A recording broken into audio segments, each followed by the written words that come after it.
la parte motora, ¿no? Y les he hablado de lesiones de primera neurona, segunda neurona. Y en esta clase vamos a tocar todo lo que tiene que ver con movimientos no voluntarios, sino movimientos anormales, movimientos involuntarios. Y por lo tanto, esos movimientos pueden ser porque puede comprometerse un segmento de músculos o puede comprometerse un paquete, un grupo muscular. A este conjunto de alteraciones les vamos a conocer nosotros con el nombre de diskinesias. Entonces hablaremos en la clase una serie de patologías que están agrupadas allí. Nosotros cuando vemos un paciente que ingresa a nuestra consulta podemos observar rápidamente. A mí, por ejemplo, se me quedó grabada cuando iba por el metro de Aramburú, ¿no? Ahí hay un señor que cuida, por ejemplo, en los carros. Y uno rápidamente puede observar varias patologías allí, coreotetósicas, movimientos involuntarios de manos, dedos. Incluso cuando uno lo ve a la distancia no hay tanta alteración que cuando uno se acerca, lo saluda, le pide que cuide el carro, comienza a incrementarse los movimientos, ¿no? Y podemos ver el ejemplo que les ha puesto, por ejemplo, el doctor de problemas de Parkinson, problemas de barismo, corea. Vamos a ver en sus detalles. Estos pacientes pueden estar asintomáticos, pero imagínense un paciente que tenga una coreotetosis, un hemibalismo, movimientos involuntarios que le van a impedir realizar las propias actividades que normalmente uno realiza y por lo tanto va a tener ciertas limitaciones. Este cuadro les va a servir, creo yo, en relación a lo que acaban de hacer la clase, ¿no? Cuando tienen problemas de lesiones motoras, de músculos voluntarios de la vía piramidal, entonces el doctor bien claro les ha explicado.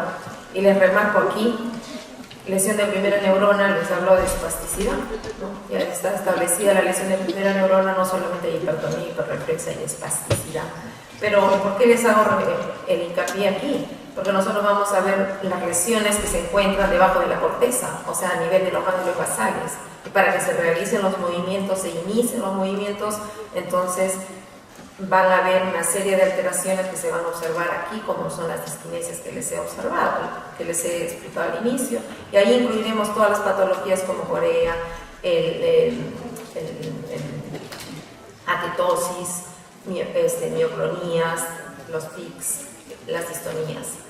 Pero ¿por qué les hago referencia aquí? Porque en los pacientes que tienen Parkinson, por ejemplo, el paciente va a tener, bien claro, se lo he hecho en el ejemplo que ha caminado, ¿no? El paciente no puede realizar movimientos adecuadamente, son pasitos cortitos, o sea, tiene aquinesia, lentitud en iniciar la marcha, los brazos todos juntitos, y no solamente la fases de pérdida de la mímica, sino que el paciente además tiene rigidez, ¿no? Entonces, diferenciar esta rigidez que tiene un paciente con Parkinson de la espasticidad que tiene el paciente de lesión de primera neurona. Y aquí también incluimos los movimientos estereotipados, todos los tics o los movimientos que vamos a observar, gesticulaciones. Y hacemos también hincapié en los pacientes que tienen desórdenes cerebelosos, ¿no? La marcha que les dijo el doctor, ¿no? Una falta de coordinación en el tono, la postura y el movimiento por falla a nivel cerebeloso. Bien, entonces nuestra clase de hoy es básicamente ver si estos pacientes tienen una lesión a nivel del ganglio basal. Imagínense cómo se va a iniciar el movimiento. Hay retardo en el inicio, retardo en la amplitud, retardo en la rapidez de los movimientos. Entonces, estos pacientes van a presentar una serie de alteraciones, desde bradicinesias, acinesias o pérdidas de los reflejos posturales.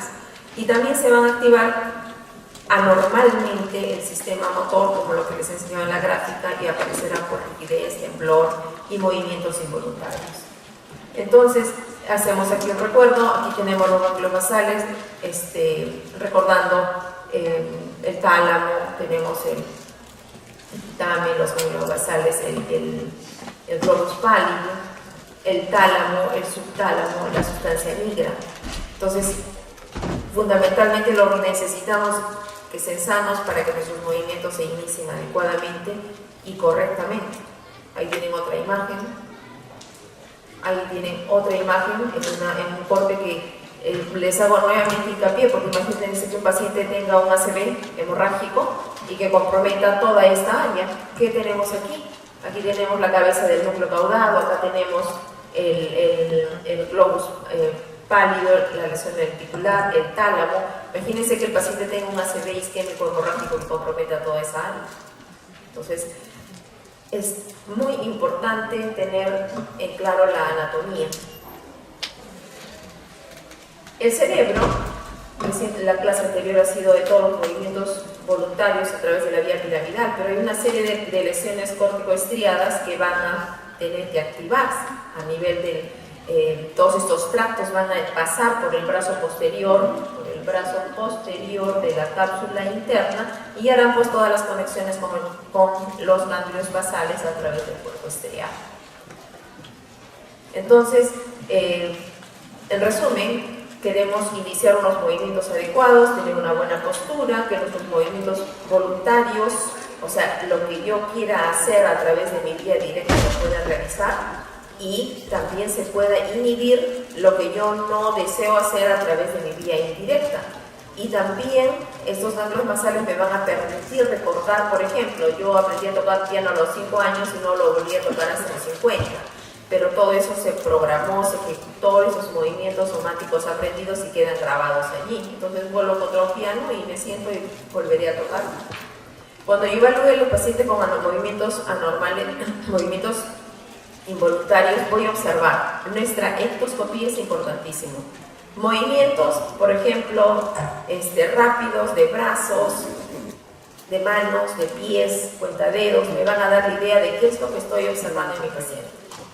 Ver cómo está la marcha, la amplitud de la marcha, cómo está, cómo obedece cuando uno le da una indicación, ¿no? A ver, realice una marcha y el paciente no puede arrancar el paso.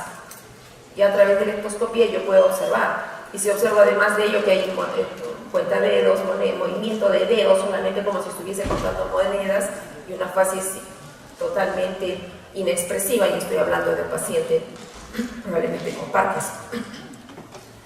Por supuesto que de ahí voy a complementar otros estudios, pero el capítulo es semiología. Esto es bien importante, por favor. Averiguar cuáles son los signos positivos y los signos negativos en esos pacientes. ¿Qué cosa es un signo positivo? Un signo positivo es lo que voy a observar en mi paciente, que lo está realizando, pero no es algo que él quiera hacer. O sea, el paciente viene con movimientos totalmente de todas las extremidades superiores, pero él no lo quiere realizar, pero no lo puede impedir tampoco, porque hay una alteración en esa vía normal porque se ha perdido el freno normal. Eso es algo positivo. O sea, algo que el paciente no quiere ejecutar. Pero también podemos encontrar signos negativos, o sea, acciones que el paciente quiere ejecutar, pero no puede hacerlo. ¿Por qué? Porque hay una interrupción en estas vías. Entonces, vamos a ver qué signos positivos podemos encontrar. Yo puedo encontrar a un paciente en el cuadro con disquinesias, puedo observar a un paciente con corea, ¿no? Lesiones a nivel del núcleo caudado, y que va a presentar una serie de alteraciones, sobre todo en extremidades y en movimientos de cara. Pero también puedo observar un paciente que tenga movimientos atetóxicos, ¿no? De las 4 extremidades, como que si fuesen movimientos rectantes, pendulares. Y también puedo encontrar pacientes que tengan vagismo o tics o temblores. Y dentro de otros signos, aparte de las disquinesias, puedo encontrar pacientes que tengan hipertonía.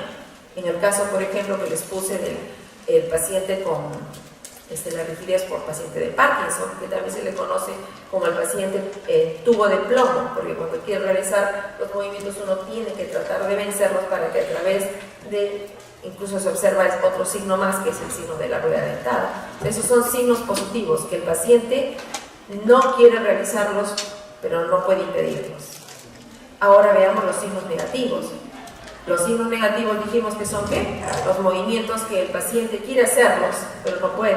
Entonces, podemos ver al paciente que quiere caminar, pero si la vía está interrumpida, entonces el paciente va a presentar acinesias, hipoquinesias, bradicinesias. Y no es porque tenga una lesión motora de primera neurona. También podemos observar ectoscópicamente al paciente la postura. O sea, yo puedo ver un paciente con una distonía, ¿no? A mí me llamó la atención hace unos pocos años, fui ahí, ¿no? Y observé a un amigo de un hermano en una reunión que tenía una contracción como espasmo de todo el cuello, ¿no? Pero no lo había conocido antes, ¿no? Entonces, y al rato de acercarme, incluso se asoció a blefaroespasmo, otro tipo de alteraciones. O sea, pacientes con posturas anormales por esa distonía que tenía el paciente. Y también podemos ver pacientes incluso con camtocormia. ¿Qué cosa es la camtocormia? Es cuando el paciente tiene una flexión el dorso, pero porque tiene una cifosis a nivel lumbar. O sea, este paciente adopta esta postura anormal. Y esto lo vamos a ver vean, por ejemplo, pacientes adultos, viejitos, ¿no? Entonces, eso es un signo negativo. Bien claro está entonces esto. Ahora sí, de aquí para adelante vamos a tratar de hacerlo más rápido porque ya vienen bastantes datitos.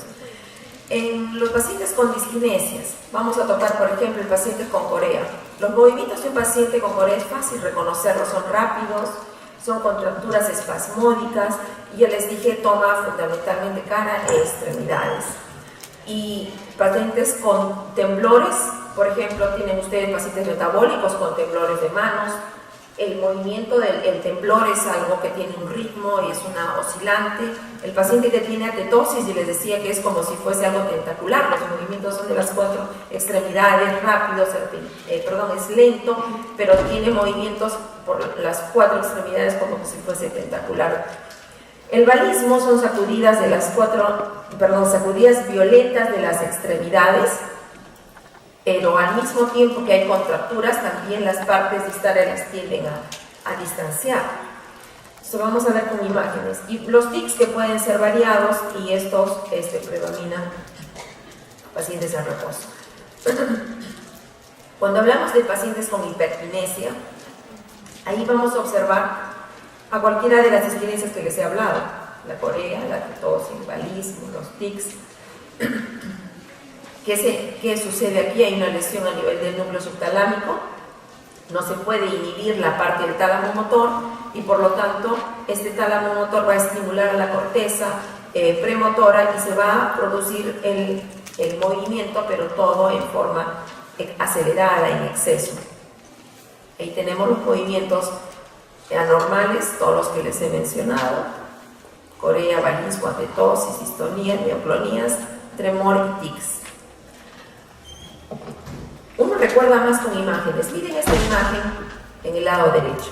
Tenemos aquí un paciente que tiene alteraciones de movimientos rápidos, arrítmicos en la cara, pero al mismo tiempo miren las extremidades superiores.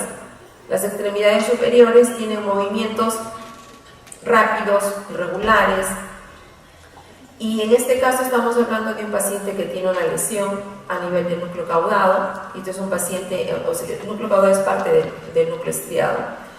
Y el paciente vamos a encontrarlo, por ejemplo, esto en diferentes etiologías. De repente tiene un paciente que tenga fiebre reumática y encuentran al paciente con la corea de Sydenham, que es uno de los criterios para el diagnóstico de fiebre reumática. Pero también lo pueden encontrar, por ejemplo, en un trastorno genético, ¿no? En una corea de Hashimoto. Cuando hablamos, miren la imagen inferior, cuando hablamos de movimientos de hemibalismo, estamos refiriéndonos a la corea de la mitad del cuerpo. Toma la lesión, compromete la mitad del cuerpo. Por ejemplo, aquí podemos ver en la extremidad izquierda, miren los movimientos que hace de contorneo de brazos, de brazo izquierdo en este caso, pero al mismo tiempo miren la extremidad inferior, y es como que si lanzara la extremidad hacia un costado. En la corea, el hemibalismo entonces es la corea cuando toma la mitad del cuerpo, y con esas dos características: contorneo y lanzamiento de extremidades. Bien, ya no vamos a volver a repetir acá, solamente remarcar que dentro de los pacientes con alteraciones de tipo corea es un movimiento involuntario, arrítmico, variado, y va a tomar las características y las muecas que hacen el rostro y las contorsiones, sobre todo en las extremidades superiores, hombros, brazos, manos, dedos. Incluso cuando uno lee, le hacen la referencia como que si el paciente estuviese bailando. Lesiones, ya les dije, está lesionado en la lesión a nivel del núcleo caudado, y entonces va a haber una menor actividad tanto del colinérgico como del GABA, y estos van a dejar de inhibir los movimientos voluntarios. Les puse los dos ejemplos. Quizás cuando lee uno sobre los signos de la fiebre reumática también lo mencionan como el baile de San Vito en la Corea de Sydenham.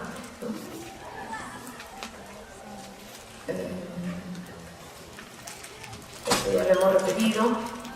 Observar que estos pacientes, cuando están frente a un estrés, una ansiedad, un ejercicio, son más notorios estos movimientos, y desaparecen cuando el paciente está en reposo. Imagínense un paciente así que quiera comer, le impide pues la actividad normal, ¿no? Algunas veces podemos verlo asociado a otro tipo de alteraciones, como por ejemplo el nistagmus, alteraciones de Babinski, hiperreflexia, disartria, pero tenemos que partir de cuál es la característica, que son totalmente diferentes que las lesiones motoras voluntarias. Esto ya hemos dicho, la fisiopatología. Otras causas que también podemos encontrar en estos pacientes, por ejemplo, el uso de algunos medicamentos, ¿no? Los anticolinérgicos, los antidepresivos, los betabloqueadores de calcio, pacientes con hipertiroidismo. Atotosis, miren la imagen. No se van a olvidar porque acá los movimientos también son involuntarios, también son arrítmicos, pero son unos movimientos que se van a presentar en las cuatro extremidades. Fundamentalmente estamos viendo que afecta ahí los dedos, las manos, miren los pies, que también toma compromiso, y las lesiones son a nivel también del núcleo estriado, pero fundamentalmente a nivel del pentágono. Incluso, imagínense un paciente que la postura que adopta y quiera comer, ¿okay?, es totalmente dependiente de uno. Y miren al paciente con distonía en la parte inferior, ¿no? Esa contractura de los músculos, porque tienen una contracción de músculos simultáneos, antagonistas y agonistas, y por eso es que adoptan esa forma de postura sostenida y no la pueden cambiar. También la lesión es a nivel de gangliobasales. Bien, ya ustedes en la casa, entonces nuevamente vuelven a dar una vista, ¿no? La tetosis, ya hemos dicho, arrítmico, y lo que caracteriza son movimientos tentaculares, rectantes, y son unos movimientos que el paciente va haciendo de forma arrítmica, lenta, y que desaparece con el reposo. Podemos encontrar esto cuando encontramos, por ejemplo, enfermedades de Wilson, enfermedades de hipoxia, por ejemplo, en la parálisis infantil, al momento de un traumatismo, por ejemplo, durante el parto. El compromiso es de las extremidades, hemos dicho, pero también tenemos que observar no solamente extremidades, que es la zona más fundamental, sino también observen la parte de la lengua. Eso ya les he dicho. Balismo. Nuevamente, acá vamos a hacer hincapié nada más. Esos movimientos son violentos. Ustedes han visto cómo en el hemibalismo es como que si lanzara las piernas y contorneara pues todos los brazos. O sea, bastante didáctico. ¿Dónde está la lesión? Está la lesión a nivel del núcleo subtalámico, ¿no? Y el origen puede ser desde un origen vascular, hemorragias, y lo característico pueden ser esa imagen que les he puesto del hemibalismo, que es un tipo de corea.